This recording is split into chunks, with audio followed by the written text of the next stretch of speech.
Bonjour les amis, donc aujourd'hui petite vidéo tuto, la coccinelle là, on va lui régler ses culbuteurs.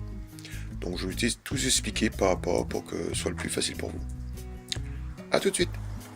Pour régler le culbuteur de la coccinelle, donc moteur VW 4 cylindres plat, donc il y a une chose que vous devez savoir, c'est que l'ordre d'allumage sur un moteur 4 cylindres en ligne classique, c'est 1 3 4 2. Sur une coccinelle, c'est pas pareil, vu que c'est un moteur 4 cylindres plat, c'est 1 4 3 2. Donc il ne faut pas vous tromper quand vous faites vos mouvements de moteur, parce que sinon vous allez régler un cylindre qu'il ne faut pas là. Donc de toute façon, c'est marqué ici. J'essaie de faire un zoom d'ailleurs. Donc c'est marqué juste ici, au pied de la dynamo. Alors c'est marqué en allemand, et je vais enlever un petit peu la merde là-dessus. C'est marqué en allemand, alors je lis pas l'allemand, donc ça va être dur pour moi. Et donc ça vient dire, donc ici c'est l'ordre d'allumage, c'est 1, 4, 3, 2. Donc sachant sur une coccinelle, le cylindre numéro 1, c'est le cylindre qui est tout au bout là-bas. Le cylindre numéro 2 ici. Le cylindre numéro 3 tout au fond. Et le 4 devant ici. De toute façon, je vous mettrai une photo pour vous rappeler l'ordre des cylindres.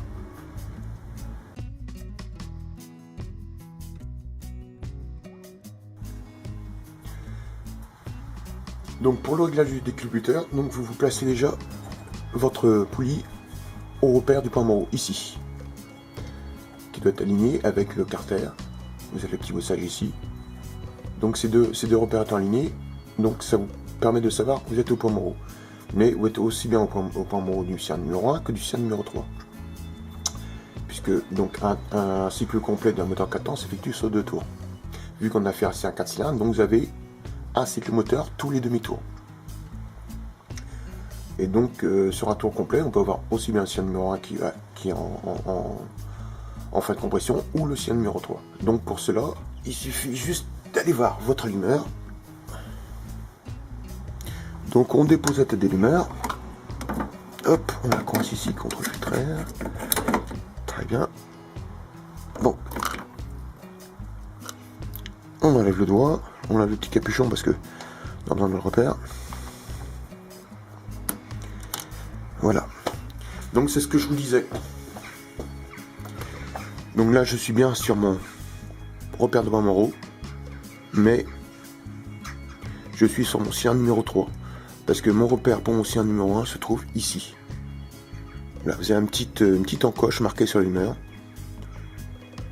qui m'indique le point Moreau de mon cylindre numéro 1. Donc pour cela, nous allons effectuer encore un tour.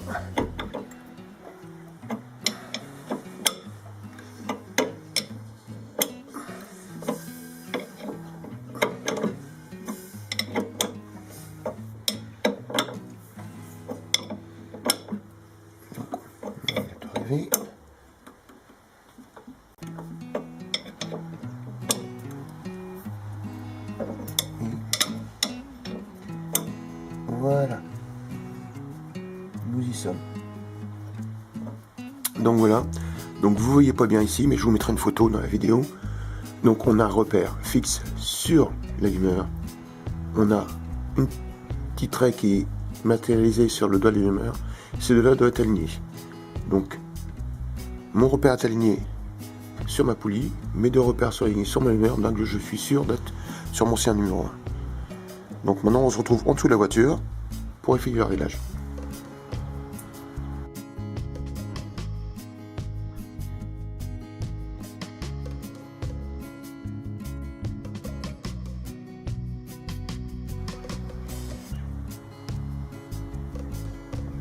Donc petit préambule avant de commencer le réglage. Donc avant de régler, il faut savoir à combien il faut régler. Donc on prend la revue technique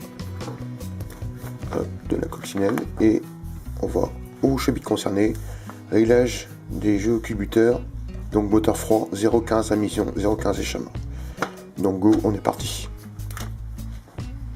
Donc nous voilà en dessous. Donc pour déposer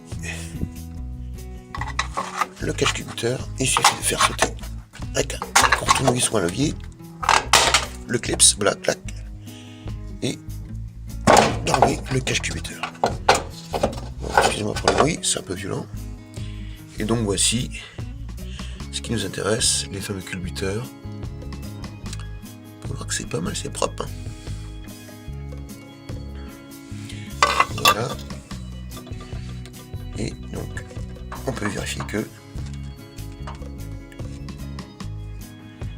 les culbuteurs, le moteur est bien en phase de fin de compression. Donc, identification des soupapes, échappement, admission, admission, échappement. De l'autre côté, c'est pareil. De toute façon, je vous mettrai une photo sur la vidéo.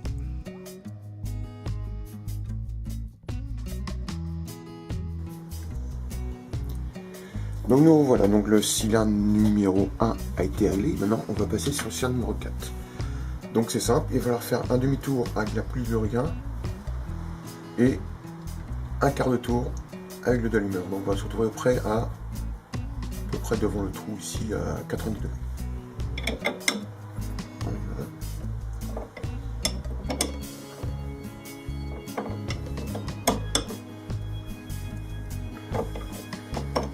Là, on peut dire qu'on est pas mal.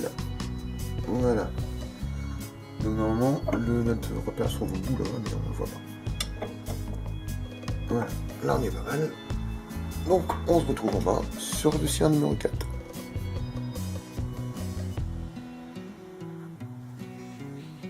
Donc voilà. Donc on est sur le cylindre numéro 4. Donc on va le régler. Donc vous voyez, la cale est en place. Donc la cale bouge à mon goût un petit peu trop librement. À droite, un petit peu plus serré dedans. Donc c'est simple. Il suffit de débloquer ici. Voilà. On débloque bien l'écrou. Tac.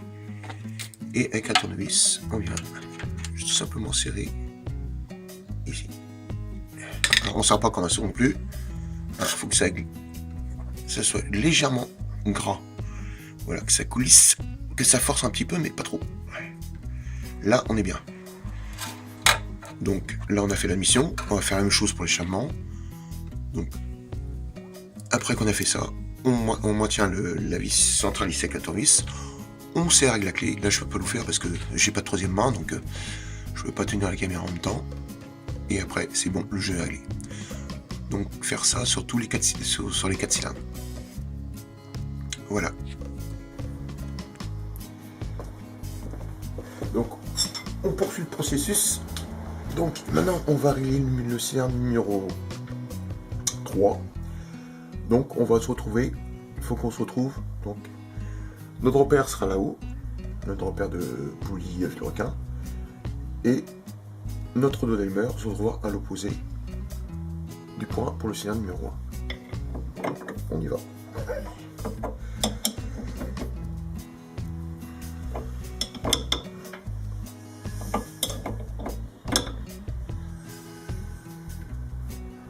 Et là, on y est. Voilà. Donc là, on est sur notre point de repère. Et notre repère, notre dos d'allumeur est à l'opposé du point pour le cylindre numéro 1. Donc là, on est bon pour le numéro 3. Et on reprend pour le dernier cylindre, le cylindre numéro 2. Donc on va se retrouver donc, le dos d'allumeur à l'opposé de notre point ici. Même chose. Hop, voilà. Et voilà, c'est bon, il n'y a plus qu'à y aller. Et après, on aura finalisé notre réglage de culbuteur. Donc voilà, on arrive au stade final du remontage. Donc par contre, avant de monter, ce qu'il va faire, c'est bien sûr remplacer les joints de culbuteur, parce que ce sont des joints d'origine en liège. Donc une fois qu'ils sont tassés, si vous les remontez, ça va, votre moteur va se transformer en friteuse. Donc il vaut mieux les remplacer par des neufs de bonne qualité avec la bonne épaisseur.